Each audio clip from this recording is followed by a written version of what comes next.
Hi, I'm Steve. Welcome back to Plug and Play EV. You join me here in Bucksport, Maine, in the shadow of the Penobscot Bridge to check out the state of EV charging in Maine. What has the state done so far to date? What do we see coming in 2024? And what's the long-term potential for EV charging fast and destination in the state of Maine? Let's jump in.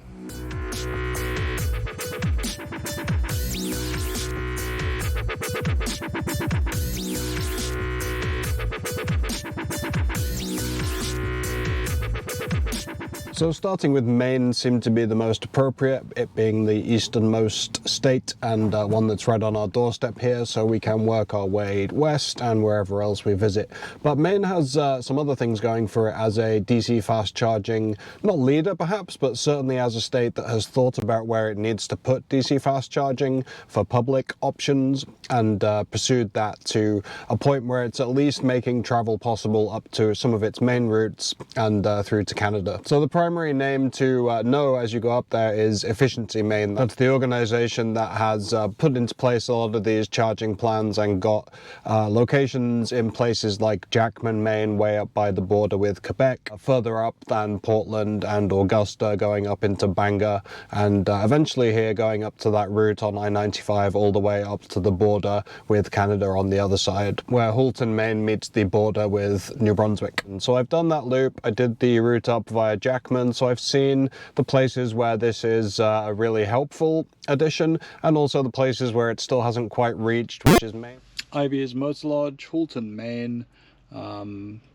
Yeah, this would be your only real option, right? If you on the other side of the border there, or you were coming up and you were really low, you would probably need to stop here, either for a top-up, or if you're planning to continue your journey tomorrow, it would stop overnight and get that juice to go south into Maine or on into New Brunswick. So that looks like a placeholder, because this is Inn and Suites, which it could be this, but it would be slightly out of keeping with the plan so far. Irving Oil across the road would make total sense. There's a restaurant there as well.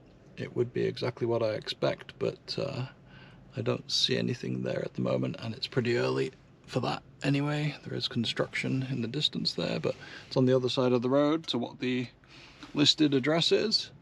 But I have to feel like it's a placeholder. It'll be welcome because you can see this fits a lot of that criteria, same as we were seeing in Canada, where it's right off the interstate.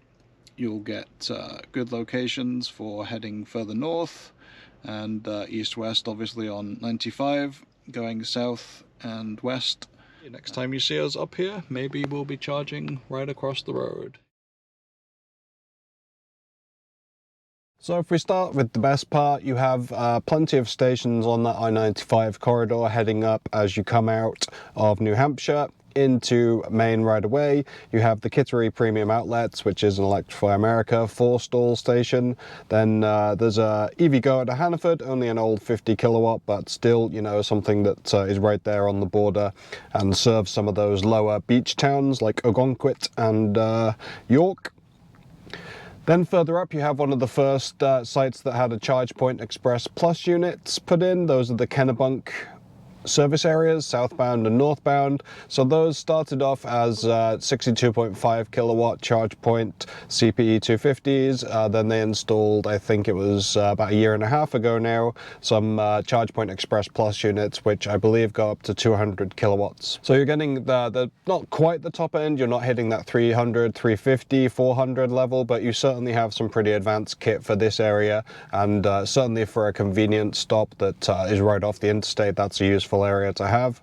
EVgo has a fairly significant presence around that kind of southern Maine, Portland area. They've always had 50 kilowatt locations in there, a couple of 100 kilowatts down in Biddeford, Scarborough, Electrify America at the Walmart, and that would be about as far as Electrify America goes up right now. So that's where you're limiting. You're starting to move out after that into very northern remote areas, and then you're into that area where Efficiency Maine is the only game in town for the most part.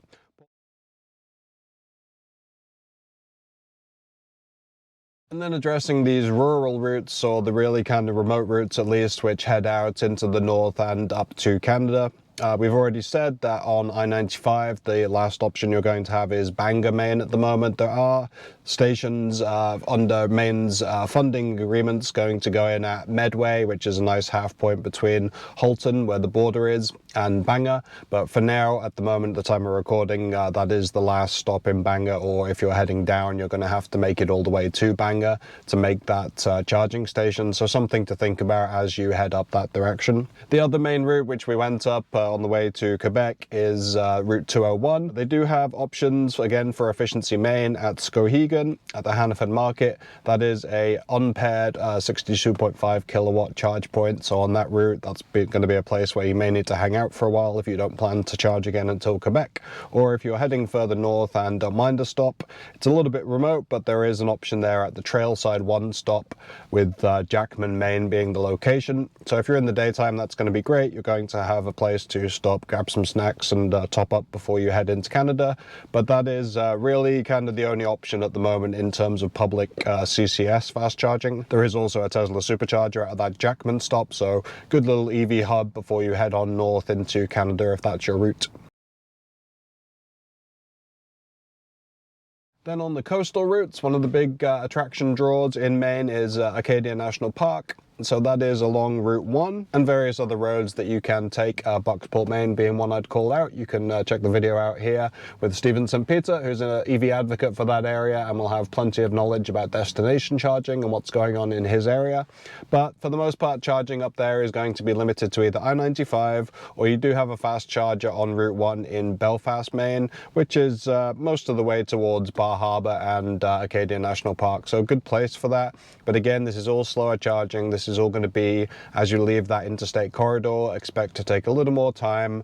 Presumably on this route anyway, it's quite a touristy route. You're going to be stopping, wanting to explore things, so even destination charging with level 2 may be an option down here. But if you're on that Route 1 and just trying to crank through to Acadia National Park, you may want to plan a stop in that Belfast location just to top up and give yourself a little extra to drive around when you get there. Other piece of that, of course, is that it's slower roads and there'll be more stop-start as you go through the towns, so you'll get some advantage of regen there. You'll start to see the advantages of the electric vehicle efficiency come in, so you're not going to get that same lower range that you'll see on the highway and the interstates at a consistent speed of 70-75 miles an hour. But at the same time, it's fewer charging options along that route on Route 1 and into the kind of towns down there, at least fast charging. So if you're going that route, plan to take a bit longer and just enjoy the scenery. Here's where we'll take a look at some of the numbers. So your numbers above 150 kilowatts, here you go. Here's what you'll see as you go across Maine. And if we open it up to options above 50 kilowatts, but not including 50, that is going to be this number. Then when we open it up to just all fast charging, anything that counts as that faster charge on DC, here's what you get. And moving on to Tesla, obviously a little more well-rounded and strategically placed, so you can get more places, but still spread out and something where you're going to watch your range. So here's how many Tesla Superchargers you'll get on the V3 level. And this is how many you'll see once you open that up to V2 and the 150 kilowatt locations that are on the older side. And then always harder to count the level 2 and destination charges because there's a wide variety, but this is what the PlugShare map looks like when you add in destination charging and various options that you might want to take advantage of as you visit towns, stay overnight, or just generally need a little top-up charge.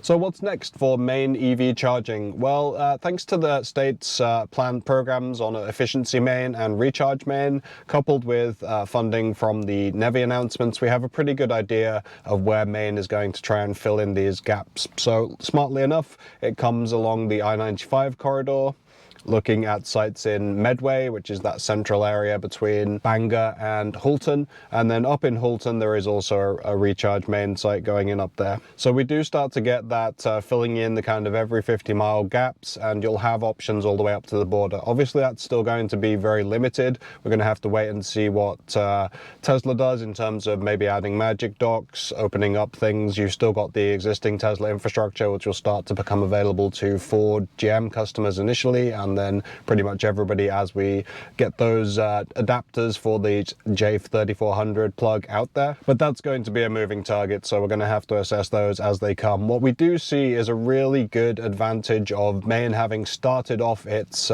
building out DC fast charging early, getting Tesla Superchargers in the same place as CCS and CHAdeMO infrastructure, upgrading at these sites, as we said, at West Gardner and Kennebunk, where the service areas have had progressively faster and more powerful equipment put in the ground, and then that gives them the opportunity to build out in these last few gaps where they have up in Medway, up in Halton, and maybe on the roads up to Jackman and between Skowhegan, fill in those gaps there on Route 201 and start to serve more of the Acadia traffic as tourists come in through the summer. Once you've got those routes filled, you have a really good base for, you know, building out and spending those NEVI funds certainly to fill the gaps initially, but then you get to free up that money to put into communities. So the NEVI funds can start to be used on places where there are communities who really have no fast charging options, who are underserved, have lower income constituents, and maybe you can start to use fast chargers to help folks in apartments that won't have access to home charging, all that kind of stuff where we really have a long way to go to help those populations get into electric vehicles. Also worth mentioning some more rural communities that are going to get these Efficiency Maine locations. You have an Irving oil station up in Fort Kent, Maine, which is right on the border up with Quebec and not far from New Brunswick. In Presque Isle there's going to be a site, Ashland, Maine. So all of these are north of Halton, right on those border kind of towns. Kind of starts to fill in some of the gaps there in rural Maine as well. So all of the things that we talk about, the kind of communities that haven't traditionally been catered to with fast charging, they have given themselves an advantage by getting a plan in place, knowing where they want to build and just needing the funds to do that.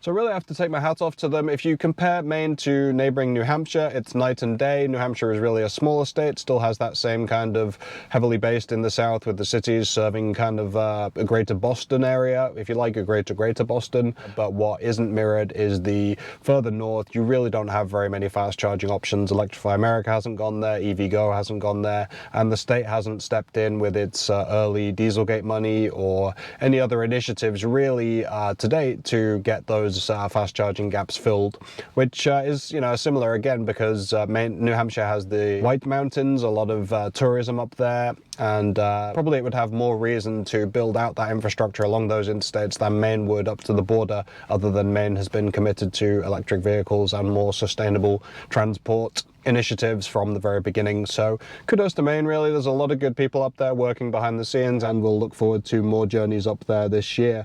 Next on our list we'll have New Hampshire, which as we've hinted at has more gaps and some problems to address there, but certainly has a budding infrastructure that will be good to take into account and see the state of EV charging in New Hampshire. So stay tuned for that one. If you're watching this further in the future and it's already been published, you can look for the link down there in the comments and video description. But for now, thanks for watching this one, and happy EV charging in the state of Maine. Cheers.